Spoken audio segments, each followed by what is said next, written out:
Another character that was criminally underdeveloped was Calypso, who did barely more than serve iPhone face and sit there in her tortilla blanket listening to Odysseus talk. People who don't know the text have come up to me after seeing the film with questions like, so who was Charlize Theron supposed to be?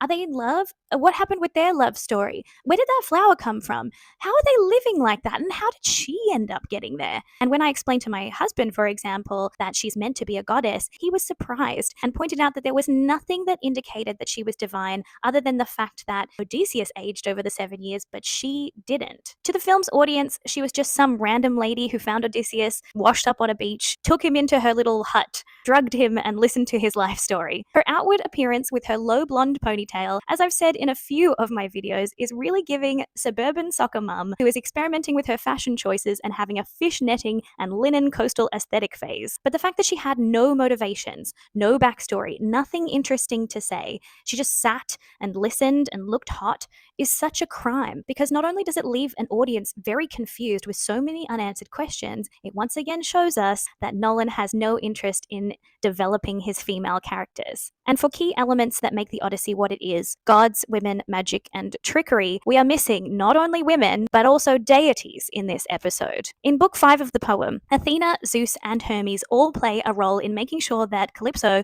releases Odysseus so that he can go home. And here, Calypso gives us one of the most amazing monologues from any ancient text that I've ever read, where she calls out the double standards wherein male gods are constantly able to abduct and harbor mortal women, but as soon as a female god tries to take a mortal male lover, and she lists goddesses like Eos and Demeter as examples, she is punished for it. For a poem that is thousands of years old, it is a striking monologue, critiquing the gods, highlighting hypocrisy and unfair gender dynamics, and not having it in there was such a missed opportunity. In fact, Calypso seemed to be partly absolved by Nolan, not putting up any fight, but instead trying to get him to remember his home and his life and go back to it. Except for the whole drugging him with the lotus flower part, which, although didn't align with her wanting to help him get home, did give us one of the most rousing dialogue moments of any movie I have ever seen. Don't eat the lotus, but I love it. Are you fucking kidding me? They couldn't come up with any better dialogue than that? Again, I laughed out loud in the middle of the cinema at how stupid this sounded. In the poem, interestingly, the lotus flower episode and Calypso have nothing to do with one another, and Odysseus never actually eats the lotus flower. But perhaps controversially,